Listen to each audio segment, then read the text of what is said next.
if we're talking about oil and there's an oil spill, their projection for next week might be that more countries will come to help clean up the oil spill because it's a really big deal. And we need to make sure it doesn't impact more of the marine biodiversity and life. So they can't just copy and paste something from the internet, because they have to show me where they got the articles from. They have to show me from the summary. They have to synthesize. You could even write your opinion. Because I mean, theoretically, I guess you could copy your opinion, but who is going to be doing the exact same assignment? This assignment is catered to my students. There's no way. Well, okay, there's a possibility, but it's a very, very small possibility that another teacher is doing exactly the same assignment at exactly the same time, and one of her students or his students is posting the journal articles that they wrote on the web. It's possible, but not likely. And so that's why, in the end, after they've done 3 different journals, they can create this Pecha Kucha, and they can present all of their knowledge about this topic. They become this mini expert in the topic.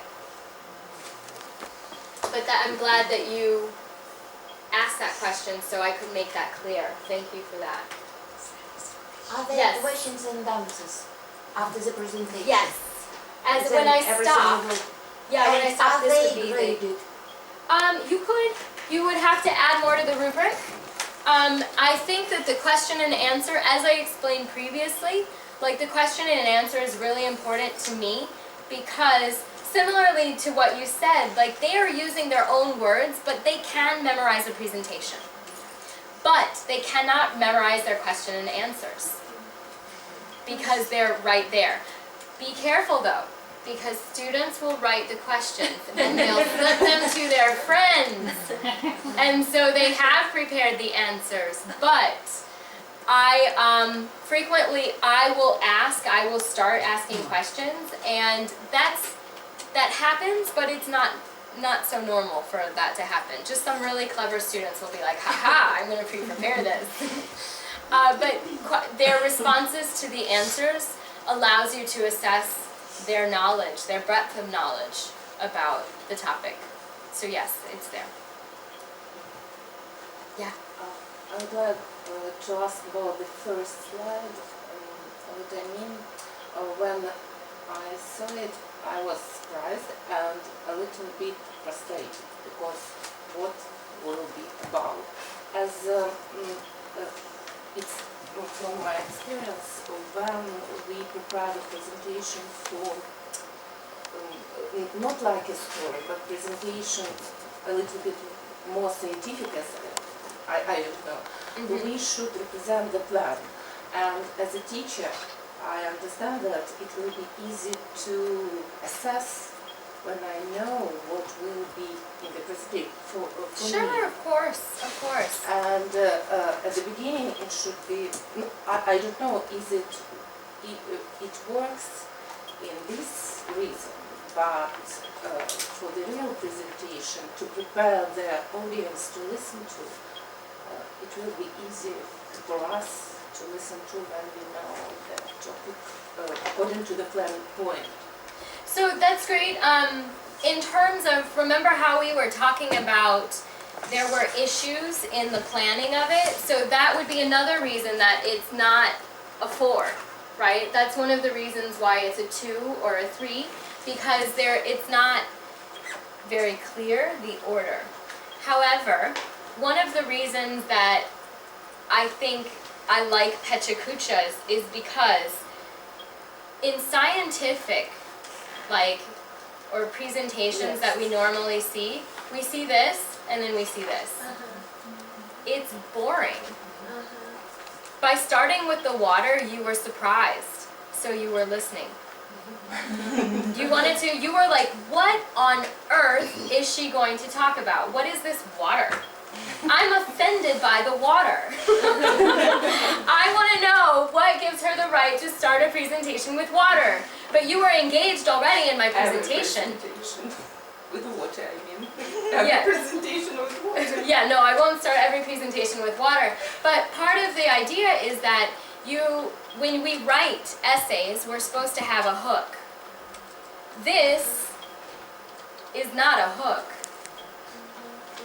right? And so in the same vein as storytelling, this presentation is storytelling of your research.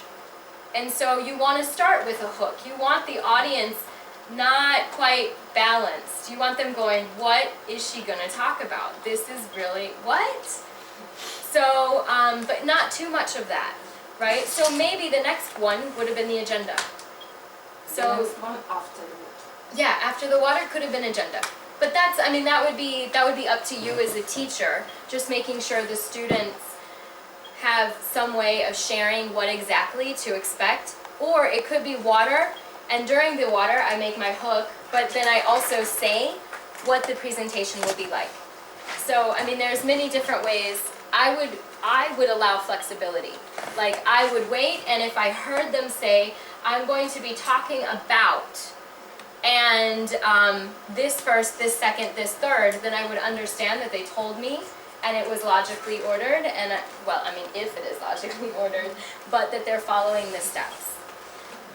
So they shouldn't give any agenda at the beginning of their presentation? No, I didn't say that. I said you should, but it's up to them if they want to have it on the screen or orally. And what about the title of the presentation? Should it be written or given at the first slide? I mean, you could have, it's up to you as the teacher.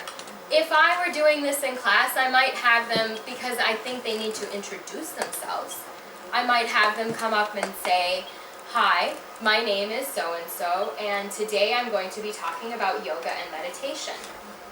Then start. So I just Yeah. one comment that can answer your question. The problem here is that it's a cultural problem, because Americans are more visuals and we're more auditory.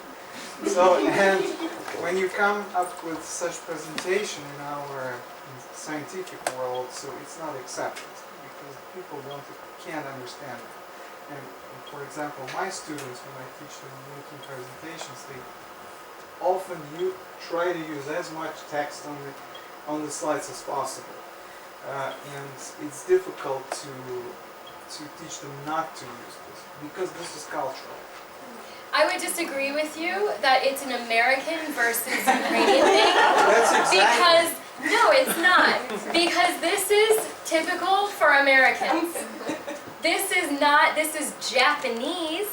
The Pecha Kucha is Japanese. I know, but anyway, you're more visual than we are. Possibly. I'm not arguing that, This but learning style, there are three of them. Visual, auditory, there's way more than many three. more, but basic are Those are just some. kinesthetic.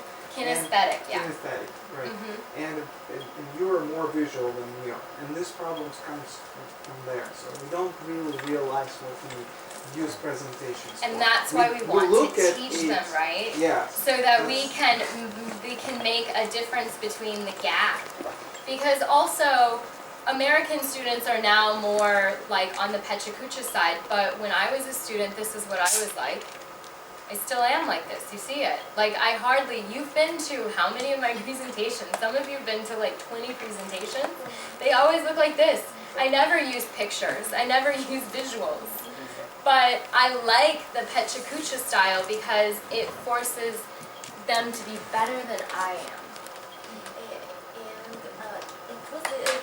Pecha Kucha invented for business and for science, as far as For architecture, yeah. It was invented for architecture. Yes, It's a science. Architecture is physics, it's creation. It's like the melding of art and science, right? That's why it's architecture. Yeah.